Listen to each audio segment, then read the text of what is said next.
Selamat datang di channel Lambe Sundel. Salam waras. Semoga kita semua mendapatkan lindungan dan petunjuk dari Tuhan Yang Maha Esa. Namun sebelumnya, silakan klik like, subscribe, dan share ke sanak saudara, teman serta kerabat untuk mendapatkan update video-video berikutnya. Pada kesempatan kali ini kita akan membahas tentang titik balik pintu masuk kudeta Soeharto pada tahun 1965. Tahun 1965 adalah salah satu babak paling kelam dalam sejarah Indonesia. Peristiwa gerakan 30 September atau G30S membawa perubahan besar pada tataran politik negeri ini. Salah satu tokoh yang paling menjadi pusat perhatian pada masa itu adalah Mayor Jenderal Soeharto.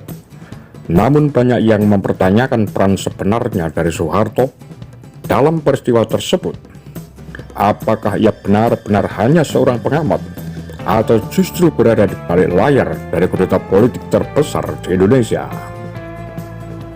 Semula bermula ketika Kolonel Abdul Latif, salah satu tokoh penting dalam G30S, melaporkan rencana penculikan para jenderal kepada Soeharto. Latif, yang merupakan bagian dari gerakan tersebut, mendatangi Soeharto pada malam sebelum peristiwa terjadi.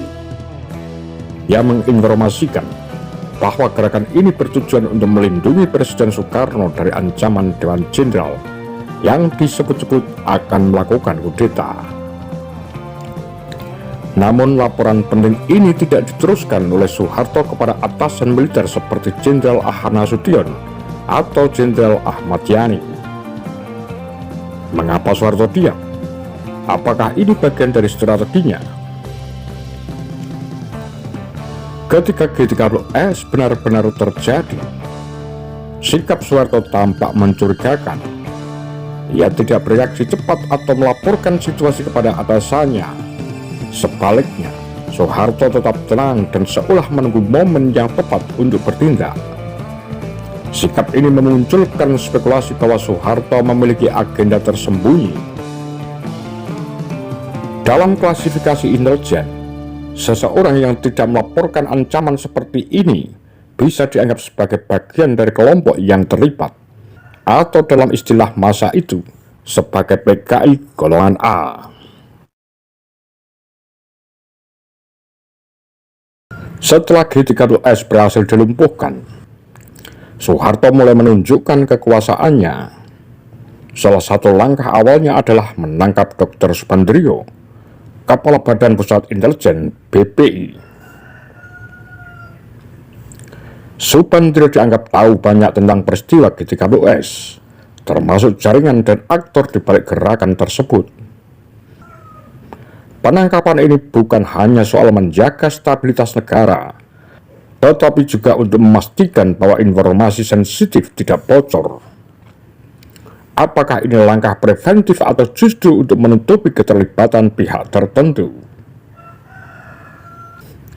Ketakutan Soeharto terhadap kemungkinan terbongkarnya informasi semakin nyata ketika ia memerintahkan penangkapan 15 menteri dianggap mengetahui terlalu banyak tentang situasi sebenarnya di balik G30S.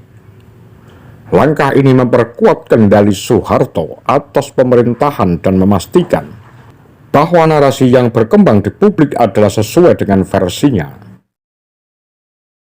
Tapi apakah ini benar-benar demi stabilitas negara atau demi melindungi dirinya sendiri? Dari rangkaian peristiwa ini jelas bahwa Soeharto tidak hanya memanfaatkan situasi, tetapi juga menyusun strategi untuk merebut kekuasaan.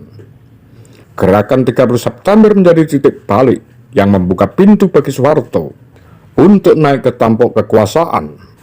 Namun sejarah terus menyimpan pertanyaan besar. Sejauh mana keterlibatan Soeharto dalam peristiwa ini?